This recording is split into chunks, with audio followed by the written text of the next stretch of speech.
I remember when I was like starting to like adhere to some of these ideas. Like I was like, changing my diet a little bit. I was, starting to train, like go to the gym for the first time, and I was like, that's when I started looking at my diet properly and went, right, okay, like if I'm going to the gym, I need to be eating. I don't want to be wasting my time. I want to have like the most effective diet for trying to get in shape. And then so I'd be eating a lot of meat, eggs, dairy, Eggs.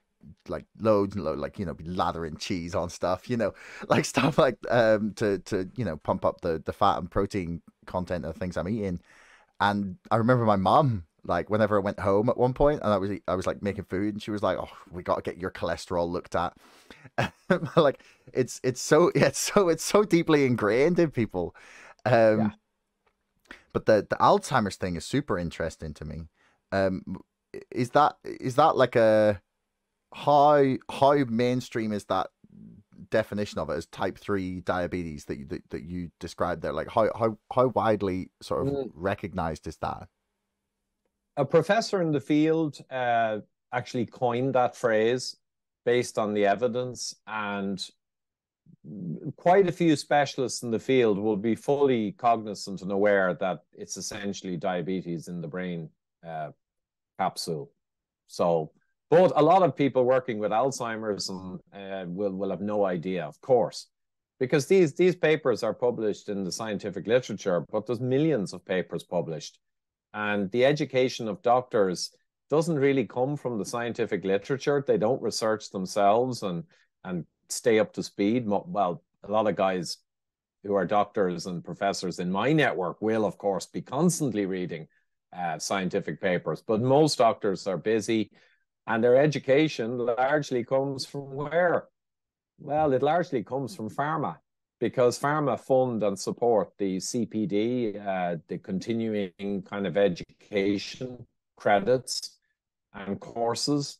So the doctors, a lot of their education that they have after medical school indirectly kind of makes its way to them from pharma. And pharma know damn well what I'm saying. They're not stupid. They know what causes disease, and they profit off it. And in medical school, all my doctor friends from America to Israel to, all across Europe, always the same joke. They had 4 to 6 hours of nutrition training in medical school. And like you could even skip it if you wanted to and get away with it. It's nothing. And I don't know what nurses do. And if nurses do training, the nutrition industry and food industry has basically co-opted now nutrition education. So I've been reading a while back nutrition like manuals, and it's just farcical. They don't know, they just don't understand about insulin resistance, and they will not say low carb diets because that's perceived as that's not a good thing, you Why know. why is Cholesterol, that? Why, fat. but like, Oh, yeah, why is it hey, that this is pushed, like these ideas? Like I guess it's difficult for me to get my head around some things when the evidence is quite clear against it, and I'm looking at it and going, so I'm not in the field. Maybe there's something I'm missing, but like, is there a reason that these myths have persisted and that nutrition is not a part of the training that medical professionals get? it's just capitalism. It's just money. So I said since the 50s and 60s, a massive industry grew up, an ultra processed food industry, one of the biggest industries in the world, are invested up to the neck in maintaining these ideas because it allows them to shift vast quantities of ultra cheap components, vegetable oils, and refined grains. And pharmaceutical industry, biggest, richest industry in the world, practically has a whole street of offices in Washington to lobby senators. And they know this too. And they're making all the money on the antihypertensives, the lowering cholesterol drugs, and the heart disease drugs and the Alzheimer's drugs. It's vast quantities of money beyond any normal person's ability to appreciate are involved in maintaining the fat and cholesterol nonsense. And, we saw in COVID as well. $4 trillion went from the middle and lower classes to the richest people on the planet. $4,000 billion just in the first year of COVID. the number of billionaires in the world doubled in the first year of COVID. All you have to do is follow the money. And where the money goes, that's where you see the corruption.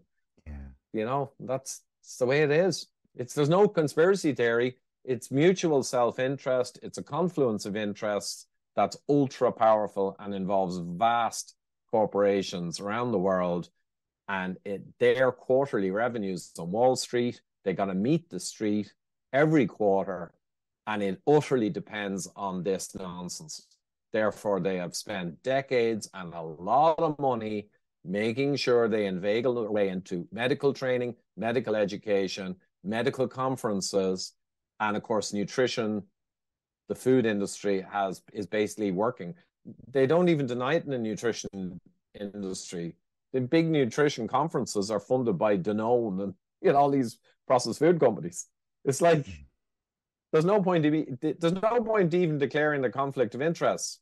Down the bottom it says, "Oh, Professor Haley has taken grants from Pfizer, has taken grants from Danone, Nestle." They actually disclose down the bottom, but no one even reads it. It's like, yeah. Hey everyone, thanks for making it right the way to the end of the podcast. I love that you tuned in this long. Do me a favor, hit subscribe, because 80% of you bastards are not subscribing, but you're watching my videos. See you next time.